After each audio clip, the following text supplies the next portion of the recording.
welcome to All In with R&B. What's up, beautiful people? Beautiful people. Now, I know that's not my original bop, but it will be. Okay. Yeah. Okay. Because Chris can call me. he can call me and we can discuss. Okay. Yeah. Uh-huh. Yeah. Chris, call her. And don't, what's that thing called? Copyright. Don't copyright her. Yeah. Because it's still your own thing. Yeah. How you feeling today, friend? I feel good. It's been a long week. Mm-hmm. And I feel like it's the end of a very long week. Yeah. But God is good. I was able to see some of his sovereignty this week, which was a blessing. Overwhelming, stimulating.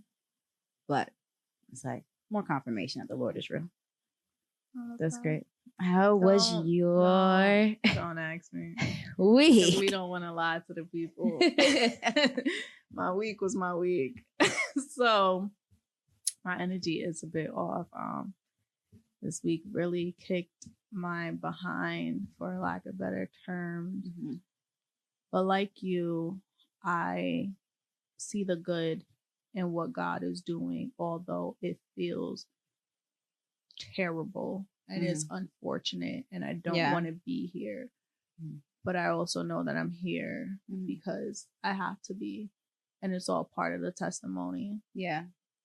So yeah, I'm alive, I'm breathing, my mama living, my parents are good. Amen. So, things could be worse.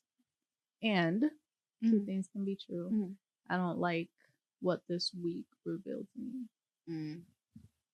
So, what are we getting into today? What are we talking about? Who is Jesus in your life? How did you come? What is your come to Jesus moment? We all have a testimony. We all have something that brought us closer to God. And I think the people should know what led us here. Yes. So I guess we'll just go story for story. Sure. Yeah. Let's see. So what brought me to Jesus? Well, I've always been in the faith. I grew up in church because my grandfather was a pastor, so my mother always had us in church. But it was more routine than like understanding. So your mama was a PK kid. My mom is a PK, wow. which sometimes it's hard to believe. Facts, because I'm sitting here like Pam was a PK. Yeah, but my grandfather was a little gangster pastor as well. You know what I'm saying? This was like what, the 90s, the 80s, the 80s, 70s. Oh yeah, he had that. He had that hat. Yeah, and that wool coat. He was preaching on Sunday, but don't pop up on his block on Friday night. I hear that because he was strapped. Amen. Yeah, don't.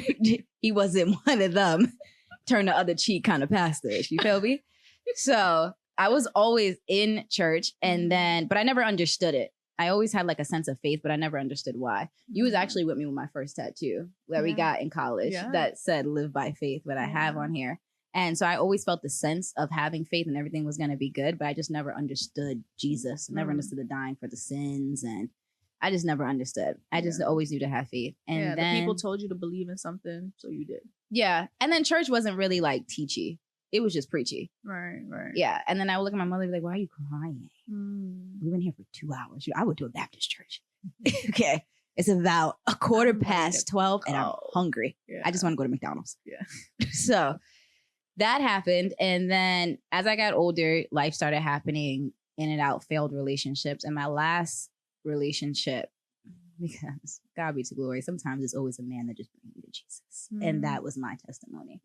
I went through a really bad breakup and just out of a very toxic situation. And I felt like I didn't have a sense of identity once I left that relationship. Yeah. Everything started to come, like I didn't know who I was outside of the relationship. I didn't know where I was going. I didn't feel good enough. I didn't feel worthy. And it happened to me, my sister, who was going through the same thing few months prior. And she found this church and she told me to come to the church. And I was like, sure. Like, I love God. Yeah. And I just remember going to that church and just being changed. There was this couple that put their hand over me and just immediately welcomed me in. Yeah. And I just broke down. I'd like for you to share what the breakdown, right? Because in that season, you were extremely emotional. You were Yes. extremely vulnerable. What was behind the tears? What was the pain behind your tears? Besides the heartbreak itself, because I feel like people don't know that heartbreak is like a real thing. Sometimes it's like they know, they just don't acknowledge it. Yeah, heartbreak is a real thing. It feels like you're grieving somebody that's still alive. Yeah.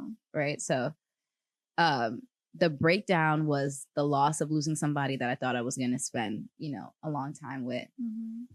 And it was also like I lost who I was in the relationship. Yeah. I know, like, I have a self-awareness of who I am, and I know I'm very happy, joyful, energetic, funny. Mm-hmm. And I felt like when I was in that relationship, I just became angry, bitter, insecure. Like, I just knew I was turning into somebody that I wasn't. Mm. So then when that relationship left, it was just like, and then me and my partner was just high all the time. Mm. Yeah, we was just living in the high life. The word says to be sober minded, so it was like so there was no clarity in that relationship. It's like we argued, we smoked, we got over it, but like all the problems were still there. Yeah. And then when we tried to communicate, it was just not healthy. Yeah. So you say that it got to a point where you idolized weed.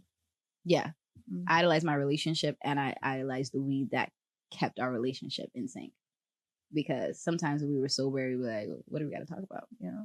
Mm-hmm. What comes to mind when you say that is sometimes things can look good, but if it has no fruit, it's a dead end. Yeah. Right. And here you are eating from something, but you're still starving. Right. Like you're wanting more, but you're eating, and then you want more, so you keep eating, but you're not being filled because that's not the plate that you were supposed to eat out of. Yeah. And I felt empty because I know I was the one trying to uphold the relationship, and they just weren't. So then that was also like an energy drain. I felt like I wasted my time. I felt like I was unworthy because I kept getting cheated on by all these multiple women. So it was just like a slew of emotions of self-esteem, confidence, just your girl was going through it. I can imagine it wasn't a one and done situation, right? Like you woke up and you realized, okay, this relationship isn't working. And I think this is where it's safe to say it didn't serve you. Like that, the relationship just capped you. So what was it like trying to wean off of him and get closer to God? Because as you're speaking, I'm just imagining this tug of war. Right. Yeah. Like I want to go here, but this is holding me back because this is comfortable. The vices are there. This is where the release is happening. Yeah. What was that transition like for you? It was very difficult. It took us a long time to break up, mainly because I knew the person that I wanted to be. And sometimes when you when I was seeing God and I was seeing what he was doing to me, I wanted to bring that to my ex. Ooh. I wanted him to come on this journey with me because I'm like, well, clearly this is the last hope for us. Like if we don't have God in this situation, then like there's nothing for us. Yeah. So I wanted him to come on this journey with me, but he was just not ready. Right. So it was the force of me getting closer to God, but then him feeling like I'm forcing his journey and I'm acting too preachy. But it's just like, then he said, well, he would try, but he wanted to try his own way. And it was a lot. Yeah, so it just felt like your spirit wasn't aligned. Like you were just constantly at unrest. And I felt our spirits not being aligned because every time we would meet up, after I started going to church and started praying more and started reading more, when we would come together and he would do his little, every time you break up, it's not like officially over that day, unless you are like 10 toes and I'm like, I'm not coming back. But sometimes breakups take a little bit of a drag. And we were together for quite some time. Mm-hmm. So the breakup wasn't immediate. But like when he would do his pop-ups and come over, I just felt like there was like this. Yeah, like we just could not communicate. Yeah. And I know I was developing patience. Like I know I was changing. Like I knew I don't know if I just knew that it was not me. I just knew that our spirits just wasn't aligning. Mm-hmm. And then he kept wanting us to do stuff that I was like, no. I was like, no more sex, no more smoking, like no more of the things that he was comfortable with. Mm. So now like when he acts and when he does it, it's just like reckless. It's just like, no, I don't want, you know? So then when he left, I felt like this peace, like, oh my gosh, like I was just fighting with you for like 5 hours because you trying to get it popping. I do not want to get it popping. Yeah. Like, so I think it was a lot. And I knew there was a change once how I felt when he wasn't with me versus how I felt when he was. So that's when I knew like I was stepping into something new that he could not come with me with. And that was tough for him, but so necessary for him. So bless his heart, because I feel like that situation literally led me like straight to God, a better understanding of who he is. And then I started learning about him, why he died for the sins. We ended up going to foundations class, which more understanding about who God was. So I never looked back after that. As the Lord is revealing himself to you, it turns out that he was actually revealing you to you. 1000%. He revealed it, all the voids that I had that I tried to fulfill with men, you know, the lack of affection I felt like I didn't get at home, the anxiety that I felt like I was doing through my brain, that I was feeling through my brain, that only I felt like weed could stop because it keeps you like stuck for a minute. So you don't have to deal with like reality. And then, excuse me, I'm a lady. And then, yeah, there was just so many things that I just felt like I realized that I really had a need to be seen. Yeah. And I felt like God seeing me wasn't enough. I felt like I needed a man to see me and appreciate me. Why? Because I did not feel seen my entire life. Yeah. And I feel like there was only a man will be able to fulfill it. I didn't feel seen at home. I didn't feel seen as much with my friends because I was the one that the friends would come to. So now when I'm looking at them to go to, it was just terrible advice. It was just like, I couldn't rely on their biased opinions. Yeah. So I just felt unseen. I mean, praise God for you, because I always had you to call when I needed some logical, sensible advice. Likewise. Because people just go based off their emotions. And I'm like, is anybody seeing what I'm going through? Like seeing my character and seeing who I am, and they're trying to put themselves in that situation? Or are they just seeing themselves and what they would do and what they would not do? Yeah. So I just felt like, you know what? I just want a best friend. I just want a rider. And me and him will just go to the wheel fall off, and he will see me and I will see him. And this will be this forever, ever after thing. Yeah. But God was seeing me the whole time. And he's like, he was right with you. This is enough. Yeah. I see you. That's enough. And I didn't understand that actually until like probably a couple months ago. Yeah. What? Oh my gosh, that was so. Oh, I'm proud of you, friend. I'm proud that you realize not only what led you to Christ, but also the deficits, right? Those things in you that was dormanted, like this need to be seen and the attachments that comes with that. It's one thing to know it, and then it's a whole nother thing to do something about it. And throughout these past few years, as we're walking with Christ together, I see you every single day do something about it. And yeah, to your point, it shows up where you're like, really, I don't feel seen, or whatever it is. And then automatically there's a switch where it's like, okay, but God sees me. Yeah. Right. Or you remind yourself of the things that God sees in you.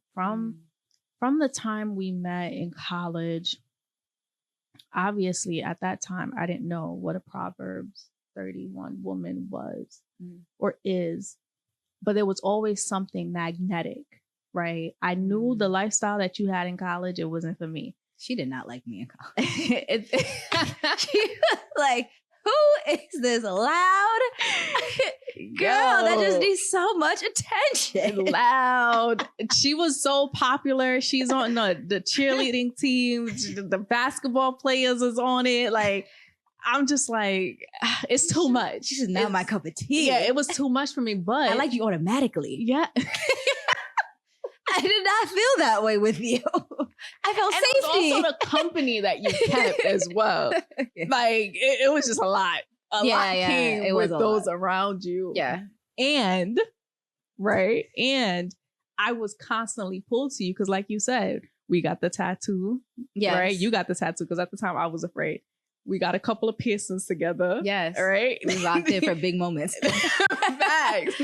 But we never called or identified each other as best friends in college up until we started really walking with Christ. Right.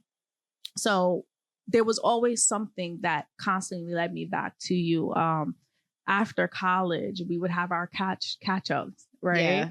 Hours on just the phone. Yapping. Tell you my whole life. Yapping. And even when you were about to get into that relationship, you called me and was like, yo, this is what's going on. What do you think? Right? And that was before you made your decision. So our friendship was always solidified. And I thank God for taking us the route that he did. Absolutely. Right? Because I feel like we were always walking with one another. There was always this magnetic pull. Like there will be moments where I would go through things. I was like, no one's going to understand except for Brie. I'm calling her. I'm calling Bugs. Right. Yeah. And then I would ask you for your advice, especially when it came to relationships. Nonetheless, as we're walking separately, we're going through traumatic things. Same right. Time. And I don't think we could have helped each other the way that we're helping one another now. Like if we were embedded into one another's lives. You know what I mean? Like if we was in a world. No. Like as deep as we're in each other's, like we talk every day, every single minute of the day. If we were doing that back then, I think we possibly would have lost each other. Oh, interesting. Really? Yeah. Because then our identities would have been in one another, in those relationships, in those vices. Yes. So it was like the Lord used us as one another's scapegoats. Oh, you get what I mean? Like it like a sense of like a sense of escape, a sense of relief. There you go. Like go ahead and deal with life, and then when it gets too overwhelming, you always have somebody to call versus you being in the overwhelming life. Exactly. Yes. And then in the end, when trauma happened, and he realized that we were equipped to be what he needed us to be for one another. Yeah, that's when the Lord said, "All right." We say this all the time. This friendship is God ordained. Oh, for sure. 100%. Like every single prayer, I'm like, Lord, thank you for likewise allowing me to have someone to see me, to understand me. Yeah. Just the other day, you revealed to me that I'm easily, what you said about me? I said, excuse me? I didn't know this to be true. Oh my gosh, what did I say? You said I'm easily embarrassed. And I was like, for sure. And I never thought that. Yeah. I have so much. Something's going on in this space. Is it the enemy? Our EP is cracking up right now. I never thought. I just thought I like what I like and it is what it is. Yeah. Right? Like, why would you embarrass me? But I didn't take that as I get easily embarrassed. Excuse me. Yeah. But then it was the way that you said it, right? It wasn't as if you were judging me. It like you said, oh, Ree, I'm gonna do this. Just follow me. And I said, girl, don't embarrass me. And you like, oh, right. I forget you get easily embarrassed. I said, excuse me. Yeah. I don't get embarrassed at all. But we're going on a tangent about how blessed this friendship is and how thankful we are to Christ for bringing us together and allowing us to not only see, like, I think I see you as Christ has led me to see you. Because when we got out of college, I kept saying to you, Bugs, I see you as a Proverbs 31 woman. I don't even say that for myself. I didn't even know what that meant, but I knew it was Bible. Yeah. And I was like, wow, Rhea sees something in me that nobody else sees. Yeah. But I didn't see it for myself. Yeah. No, I had no idea what you were talking about. I've always, your characteristic traits, your mannerism, the way that your intentionality, your consideration. I'm like, yo, when this girl sees herself the way that God is allowing me to see her, she's going to be an amazing, confident woman. Oh my gosh, I'm about to cry. Please don't. That's not so what we're emotional. Here for. My gosh. But and then the enemy started to use your lack thereof for my frustrations. Because I'm like, why isn't she seeing what I see? Like, here we go again. these freaking animals. Like, here we go. Like, Lord. Now it's like right now I'm coming at you aggressively because it's like I've been telling you for 2, 3, 4 years, you are a Proverbs 31 woman. I've been telling you for so long and you're still making the same mistakes. Yeah. And it's the same thing as your relationship, right? Mm-hmm. You're trying to force someone into a season that they are not ready for. Yeah. What happens? Mm-hmm. Collateral, right? Chaos. Mm-hmm. So it takes for you, whether it's a friendship or a relationship, it takes for you to see the person, accept the person, and let the Lord work in their lives. That is what it means to be unequally yoked. I love that. You're walking with Christ. You notice someone else isn't. And obviously the balance is tipped or whatever it is that I'm trying to say. Nonetheless, you have to be equally yoked in every relationship. Yes. And God allowed us to be parallel. Yeah. Which is amazing. Like you said, I think we met at the perfect timing. Yeah. I think that he allowed us to be connected and there was just a bond that was supernatural that we couldn't like explain. Yeah. But we just always stayed connected regardless if we had different type of friend groups. Yeah. We just always could rely on each other. And I knew I didn't have that in my friend group. Facts. Now you have a lot of best friends. I did. So I have one best friend today. Yeah, solid. Love her. But, no, girl. What? She's great. You. Oh, that's not my best friend. That's my sister. That's different. I'm sorry, Come on. We know how girls are. We know. Yes. We have the titles mean something to me. Your mic is trying to beat you up. Yeah, for sure. Titles mean something to me. So yes, I have my sister who is my enabler. Yeah. And then I have my best friend who is my accountability partner. Yes. So yeah. And I think that I always felt seen by you because I knew that you had a lot of people around you. Yeah. And still you took the time to see me. And I always wanted to cherish that with us. And as you stated, like, as we got out of college and as we walked in our lives went parallel, which is just so crazy. We were both in relationships. We were both not in healthy relationships. We both got out of unhealthy relationships at the same time. Yeah. And the Lord allowed us to come together in unison.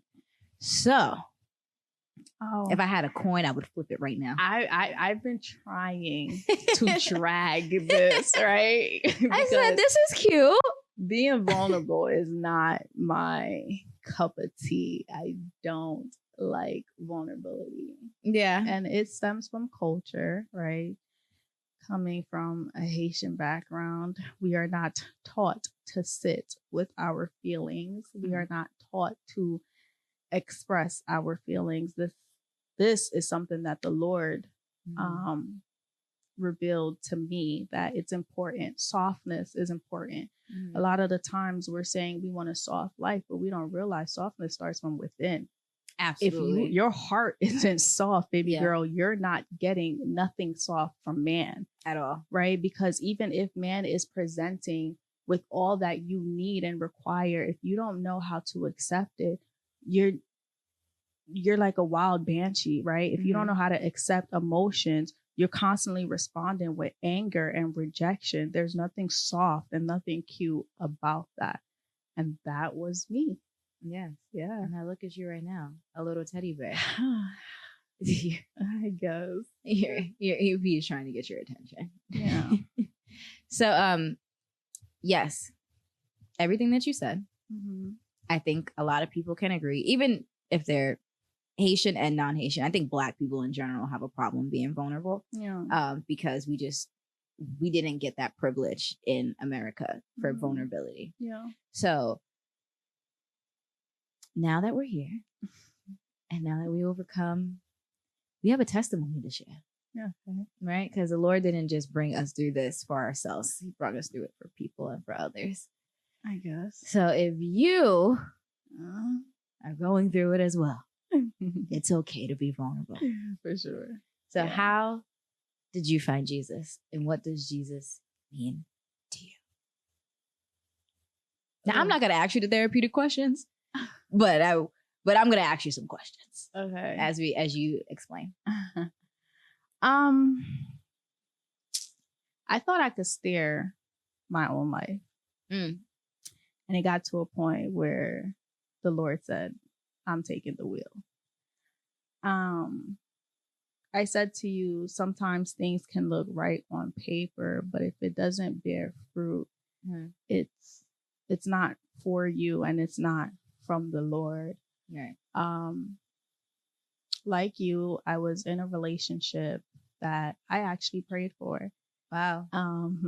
My cousin, ooh, my heart, child. My cousin and I went to church because, like you, I grew up in church. Mama had me in every Catholic school you could think of. Shout out to her. Bless my mother. Yeah. Lord. She had me in Hey, Mama. Catholic school. And I knew God, right? My mom didn't teach me how to pray. She taught me how to go to school, and then the prayers that was in school. So you kind of just learn to speak to God. Whenever I learn at Catholic school, I just think, I never went to Catholic school. I went to public school. So yeah. Yeah. So my cousin, she's very intentional about the things that she do, and she was very intentional about God. So I kind of just followed her. Okay. So she's going to church on Sundays. I'm going to church on Sundays. Okay. Nonetheless, we went to church, and it was a year after college, and I told her, like, yo, I'm going on a year single. This is crazy. I'm never single. Yeah. I don't know what's a year. No. Yeah, you always had a man. She's always been wifey material. It's been a wife. Yes, absolutely. So, anyways, after that encounter, I think 3 months later, I got a man. So here I am. I think I'm in a relationship that I prayed for, not realizing that I was ignoring the red signs in the relationship because it was easier to pretend to be happy than to be alone. That's good, friend. It was easier to suppress my core needs than to say that I'm unhappy. Yeah. So February of 2022, we went out. We're in the world. Don Julio. Party. Next Henny, club. This club. After club. Hookah. Next club. Everything. Club. Whatever it was. Bring the bottle. Yeah. Bring the bottle. Bring two. Bring three. Outside. We are outside. Had a ball. I had a ball. And before we got in the car, I just got my baby, my benzo, right? Like, I'm painting the picture for y'all. Yeah. So we get in the car, and I never say that I want to drive because, passenger princess, right? Why should you drive? There's a man in the car. Yeah. So I never say that I want to drive. And this time I did. And, the person at the time said, nah, I got it. All right, cool. And typically when I get in the car with him, I don't pray. Because remember, I know God, but at this moment, I'm not really chasing God. Right. So here and there, I'll do a little prayer. Here and there, I'll listen to some music. Right. I like you said, I've always had really good people around me. So I was even in a one group. Right. Oh. Yeah. Like, so I had, faithful women holding me accountable. Shout outs to Godly Habits. I love you, girls. Oh, is that the name? Yes. Come on. This sounds like a good little band. Yeah. And we're back. Yeah, what you were saying, Fred. So, you was in the car, you was praying because you normally don't pray as often. So I, quick prayer, like, Lord, guide this car. Like, I don't know what's up, but you calling me to talk to you. Protect this car. Yeah. Knockout. I remember us getting on the highway. I remember you told me this story. Yeah. And then the next, like, I knew I was sleeping. And then I heard my name. And I was like, okay. And then I heard my name with urgency. So I wake up. And I see us swerving into like a ditch or what. I don't know what it was. Next thing I know, I'm yelling his name to wake him up. Because he had fell asleep. He's not. That's why the Lord woke you up. Man's is gone. Okay. I'm talking about sleep. Dreams. Just at the wheel. Like, just think it as a Tesla. Like, just sleep. Okay. God. Yeah. Man's was probably in his third dream. Right. Like, REM sleep on the highway. Yeah, on the highway. So by the time he wakes up to swerve, I don't know, child, but I just knew my car was a mess, but I was alive. Amen. Right. Cool. Fast forward in after a few months later, let's say that was January, February. So we in October. Yeah.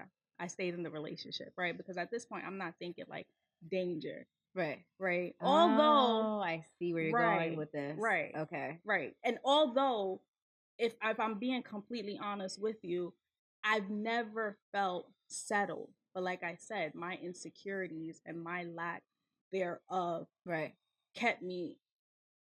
That was it. Right? It was safe. Yeah. It's safe to be with you. Yes. So now we on our way to a party and I look at him and I was like, yo, you're not gonna propose to me, right? And he's like, nah. I was like, all right, good, because we not ready. He proposed. Yeah. So again, here are these things that I'm not noticing, like, yo, like, this is the spirit speaking to you. Because how do you randomly look at someone and say, oh, you're not proposing to me, right? Like, who does that? On the same day. Right? Like, who does that? Yeah. So that engagement lasted 5 to 7 business days. Right? That's hilarious. So return to sender. Return. Effective immediately. Yeah. The Lord said, shut it down. This is going too far. This is not a covenant. I did not ordain this. Stop while you're ahead. Please. So now that relationship ends. I'm going through it with that. And then my cousin, who's my rock. Yeah. Right? Like, my best friend. She is me. I am her. She is, or she was, the love of my life. We get into it. Boom. Lose her. Right. So I lost the man that I thought I was going to marry. Right. And then I lost my sanctuary. Your PIC. Your partner in crime. Oh, Jesus. It's so embarrassing. I lose my sanctuary. Like, she was my sanctuary. Right? Yeah. Like, that's my dog. Right. So now the Lord has me in complete isolation. And these two people, I built my identity around. I was completely attached to them. You know what I mean? So here I am, lost. I don't know where to turn, because when I was in the relationship with the both of them, one would piss me off, I'm going to the next. Right? She pissed me off, I'm going to my man. My man pissing me off, I'm going to my cousin. Like, I was always safe, and now I have nothing. You lost your safe spaces. Nothing. Like, I was by myself. The Lord had me by myself, and even then, I didn't know what to do. Yeah. Right? Like, I'm just now. It's been a week. I lost her. I'm still dealing with the loss of him. I think I lost like 10 pounds in like 5 days. Like, I was surviving off water and the spirit. Because again, heartbreak is a real thing. And it actually has physical effects on your body. Yeah. So. Yeah. And I realized that it wasn't that the Lord was punishing me. It was the Lord needed to see. The Lord needed me to see how urgent his need is for me. Yeah. Right? Like, I saved your life. Right. I did that. Right? All right. You didn't come to me. I let one go. You still didn't come to me. Now I gotta take her. Now I have to rip the Band-Aid off. I need you to understand that I have a calling on your life. Right. And until you answer, you won't know who you are. Yeah. Right? Until you see me and notice that this is the only relationship that is important in your life, you're going to continue to put yourself in these situations. It was never me versus him. I wish him well. Yeah. Like, there's nothing. I'm at such peace with the situation. Yeah. And it was never me versus her. Right. Right. We're in the process of rebuilding right now. It was always me versus me. Yes. Right? Me versus control. Yeah. Me versus identity. Me versus insecurity. Me versus lack thereof. Like I had to sit with myself and see like me versus anger. Yeah. Because like you in that relationship, I was a terrible person. Because I wanted this man to be what I needed him to be, and my way was the only way. And if you can't be what I need you to be, then you're the problem. Yeah. No, everybody processes things different. Everybody looks at things different. Who are you to play the Holy Spirit in somebody's life? Yeah. And that's always been me from young to now. Like I needed to be the Holy Spirit in somebody's life because that fulfilled me. Yeah. Right? Having people say to me that I changed their life or I did, like, I'm God. It's like this God complex, right? But again, I didn't realize because I was just masking in it. I would like, it just felt like I needed to be fulfilled in that way. And that's so interesting that you say that because even when our time before we started walking with the Lord, I always saw softness in you. So then when you was telling me about these situations, you were like, "Look, I just black, like I can just pop off," and I'm like, "Well, when? I've never seen this of you." And I think it's a testament to the company that you keep around you. I think it's a testament to the certain personalities and behaviors that come out based on the company that you keep. Yeah. It's hard to be soft around people who are not safe and who do not bring that softness out of you. And so when we had our interactions, you were always kind, always soft. I would never think that you were going through anything that you were going through until you actually told me like later on. Yeah. Because I'm just like, she has a man that proposed to her. Of course he would, because she's like, she's dope. Yeah. She's sweet. She's kind. Like, of course he would propose to her. Yeah. She has his cousin who's acting out. And now, I'm on defense because why is she acting out against my friend? She's so sweet. She's so kind. She's so thoughtful. Yeah. So it is a testament that when somebody in your company is changing the character of who you are, it might be a good idea to remove themselves from you. And I think God, as you were saying, was trying to show you your true identity in those situations. But he had to rip apart the people that was trying to change your identity in those situations. Yeah, because I can definitely say that the Lord exposed the version of me that I've been trying to protect. Right? Like, I don't like to be weak. I don't like to be transparent, vulnerable. You know what I mean? Like, it's hard to all say. The things. All the these things. things are hard to say. So I'm trying to protect these things. And the Lord is like, no, you need these things in order to stand with me.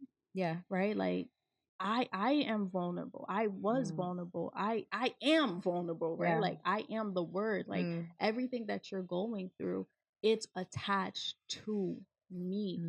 Look at Job, right? And that's also what led me to Christ. I didn't know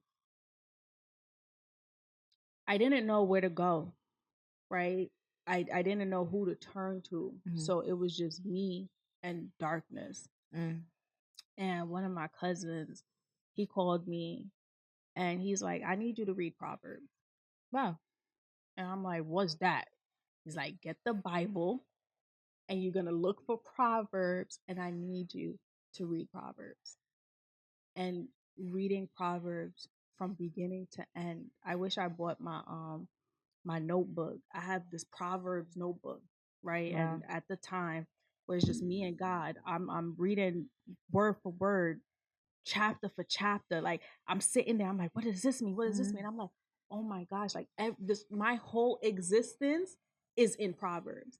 Like, everything that I thought I had the answers to, it was revealed to me. That's like, book of wisdom. Yeah, like you actually you had the wrong answers. Yeah. But this is why you had the wrong answers. This is who you were walking with. This is what you were doing. Like, from reading Proverbs, I realized that God has always been present for me. I just didn't have room for him. That's good. Yeah. You didn't make time. Yeah. It's not that I didn't make time, because I would do the things. I would pray. I would worship. I just didn't have intimacy with him. Right? And then even then, the intimacy that I had with God was for other people. I didn't pray for myself, right? I'm praying for man. I'm putting on worship for man. Like, I'm not doing, but not for asking God to do the work within you. Not for asking God because I'm for perfect. Strength. What am I asking God to do anything in me for? I'm good. I'm not the problem. He made me this way. Fix homeboy. For a reason. It's not me, clearly. Yeah, but it's not even him. It's fix her. Yeah. She got the attitude. Shorty's trying to celebrate her marriage and her engagement, and I couldn't give her grace. I couldn't give her grace. She needed to give me grace. Right. This is good. No, this is so good. I think it's going to help a lot of people, especially your testimony, because something that goes as far as engagement, normally the women think that that's the end, right? Yeah. That's your happy forever after. And it's okay for that not to be. Yeah. It's okay for you to check back with the Lord and be like, is this the person I should be with? It's also okay to go in isolation and be afraid to go in isolation. Yeah. It's also okay to get rid of the safe spaces that you thought were comfortable and actually be with God by yourself, enjoying your company, enjoying your own company, and then trying to bring God into your company as well. Because first you have to be okay with being alone. Yeah. And I think 9 times out of 10, a lot of people are not. Yeah. Which is why they do the monkey bar and swing from one relationship to another, right? Or they always need to have somebody there. But hence... Is this me again? Jesus Christ.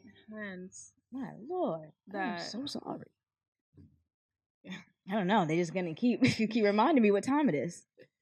So then...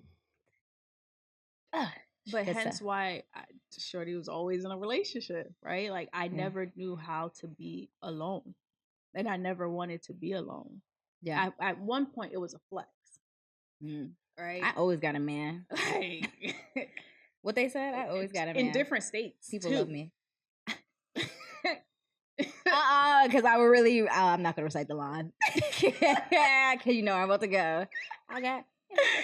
Right? Yes. So, yeah. And we're not... It's not that we're gloating about this, right? Like, when you get to the space that we're in right now, and we aren't fully healed, but we are way past where we started. Yeah. We can make light of this. There's peace in looking back and knowing that God saved my life. Yes. Right? Yes. I didn't know that I needed to be saved. Yeah. And you probably didn't even know that you was drowning. Yeah. Until he picked you up and you actually felt air. Yeah. And you're like, wow, I was literally drowning in problems and sorrows and all of the things that we were saying, lack of confidence and insecurity. You were drowning.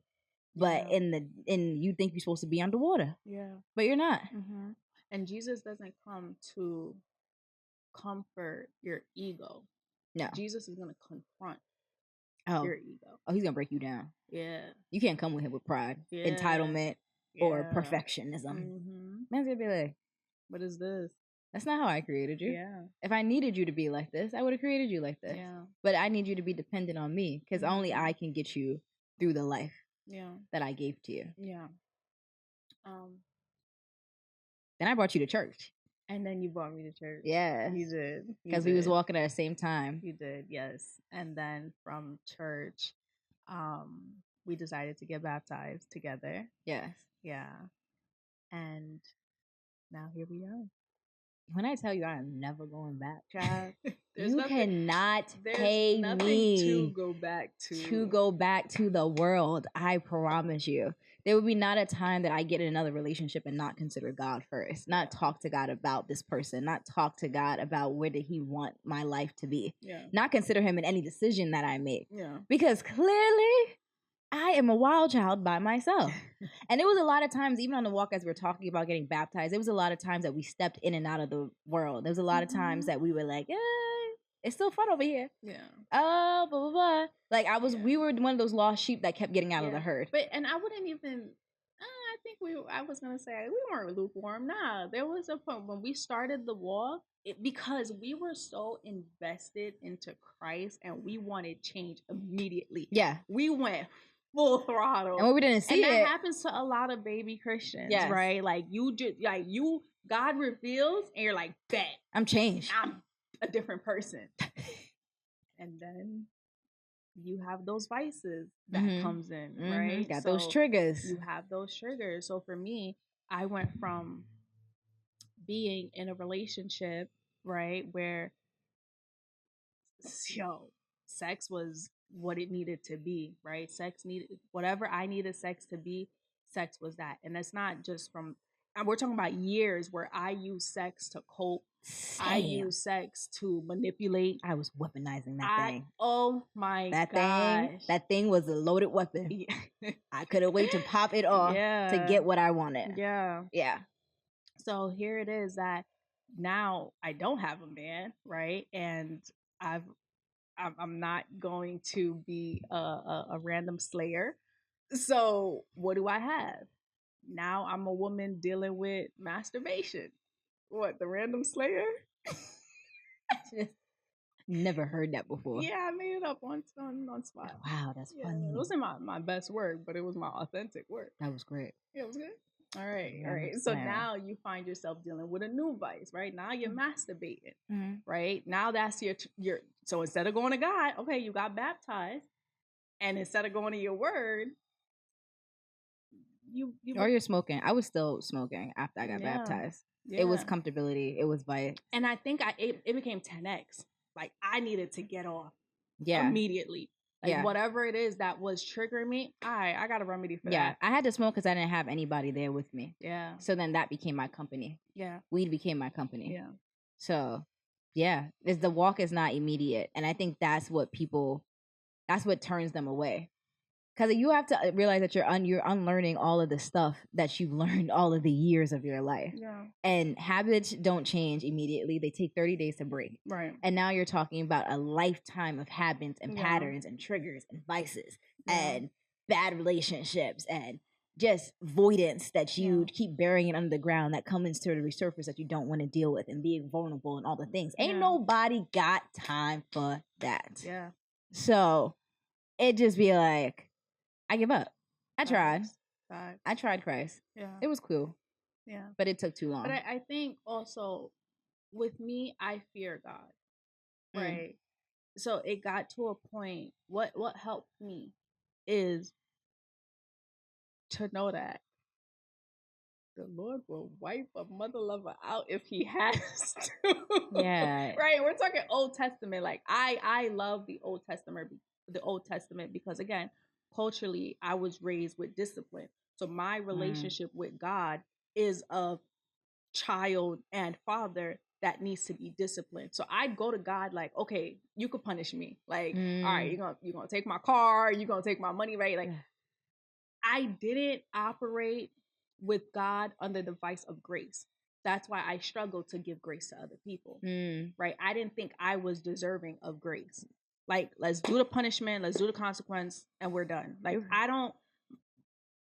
don't need closure, right? Like you said, some relationships, some breakups, we're done, block. Like, I can give myself my own closure, not realizing that I'm giving myself scars because I'm giving myself answers. So if I tell myself, oh, well, that relationship ended because you didn't, you didn't, then I'm carrying that subconsciously. Yeah. But externally, I ended the relationship. So what's it to me? That's so funny that you say that, because you see the discipline in God and I see the grace. I'm an over graceful person, which is why I overextend grace to other people, which is actually why I end up hurting myself. Yes. Because I give people constant benefit of the doubt. Yeah. Hence I hurt people. Hence my last relationship. I gave him multiple graces. Yeah. Cheated on me once, I give you grace. Cheated on me again, give you grace. Cheated on me again, you be like, girl. But, I give because, they come with the stories and all the things. So I just feel like I just look for the goodness so much in people. And I just feel like because I am such a grace warrior, and I just be like, it's okay. Like, it's all right. Like, everything's going to be fine. Everything's going to be, like, I'll get over it. That's what gave me my own scars. Because now I don't stand 10 toes on being on putting boundaries, on being disciplined, on being like, no, this is what God said. This is what he does. Yeah. And me, I'd be like, but it's okay if I bend the rules a little bit. But through our walk, I realized you need both. Yeah, you do. You need the grace aspect, right? I'm falling off the seat because I'm so uncomfortable with this conversation, child. You need the grace aspect because we are not our mistakes, right? We are not the bad decisions that we make. We are human navigating life. Yeah. And you don't need to beat me down because you don't like what I did. Right. Right. And we also need that. I don't want to say we need that fear, but we also need a standard. Yes. And God has a standard. Period. And he has to, you have to uphold you have to uphold a standard. Yes. God is not going to let you just be out here doing what you want. Yes. He has a standard that he needs you to uphold in order to follow him. Yeah. And if you are not following that standard, then you are not fully walking with Christ. Yeah. So I think that you do a great job at keeping the standard. Like, I really do. I think you do a great job of keeping a standard. Like, every time I call you for something, you be like, well, God ain't say that, so. Give me Bible. I never seen that in the word, so I be like, it's not just how I feel. Like, I don't know what's in the word, but but I think as to your point, you do need both. Yeah. So this was great. But I think we say all that. Oh, this is getting me hot, child. I've been sweating, child. From the time I turned my position, my upper lip. It was over. I had notes, and the Spirit said, "You will not." Yeah. Like, I need you to speak from the heart, child. So as we're closing out, tell the people, who is Jesus to you now? Ooh, Jesus to me. Don't nobody give me no Bible about the situation because I say what I say. Jesus is my dog. Like, my homie, like my best friend. Yeah. I know that I can, like, it's so weird. Like, I just have this peace. Like, everything is going to be okay. And if I need time to talk to him, I know I can go to him. I know I can pray to him and he will listen. So right now, Jesus is just like, he's my best friend. Yeah. Other than you. Jesus is he's my dog. I love that, and the fact that I know that he listens to me when I pray and, like, I'm seeing fruits being bared. I'm like, you my dog for real. Yeah. Yeah. Big OG. Yeah. I think that's who he is. He becomes more of a comfort instead of a fear. Because sometimes you go to God shameful because of all the things that you've done. Yeah. And now I just go to him like, let me tell you what I did today. Yeah. Because, like, I know you already know, but yeah, this is why I did this. Yeah. Yeah. And I'm upset. Sometimes I go to God and be like, I'm upset with you. Yeah. Like, what's going on? Yeah. Yeah. I just treat the communication I try to build with the Lord right now is just a relationship, a genuine, authentic relationship. I love that. Yeah, that's what he is for me, Marianne. Congrats, friend. Yeah, big OG. You see God as he wants you. You see Christ as he wants you. Who is he to you? Christ to me is home. Oh, that's nice. Yeah. Home can go in so many different. Christ to me is that's home. Great. Even in this week, I'm going through it, child. I'm going through it in all aspects, but I have this internal peace. That's great. You know what I mean? It's a comfort being able to know that anything that I'm going through, anything that I went through, it was never to punish me, because my God is not a mean God at all. Right?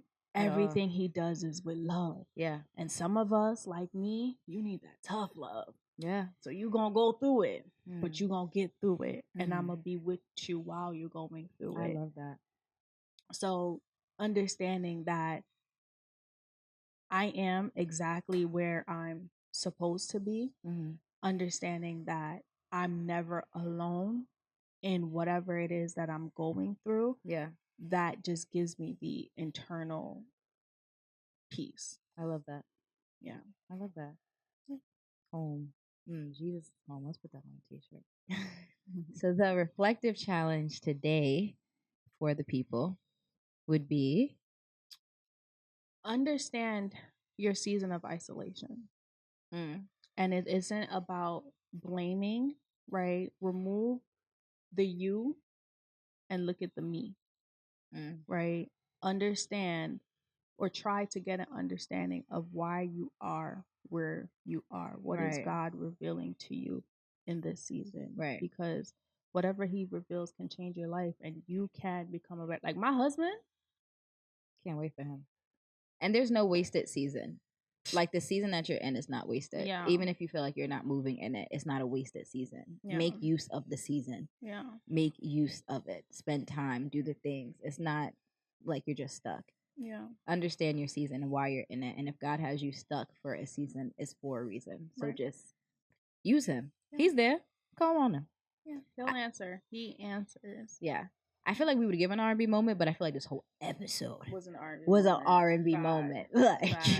So, thank you for tuning in. This is our most vulnerable episode. More to come. Like, comment, and subscribe, guys. We'll see you next week.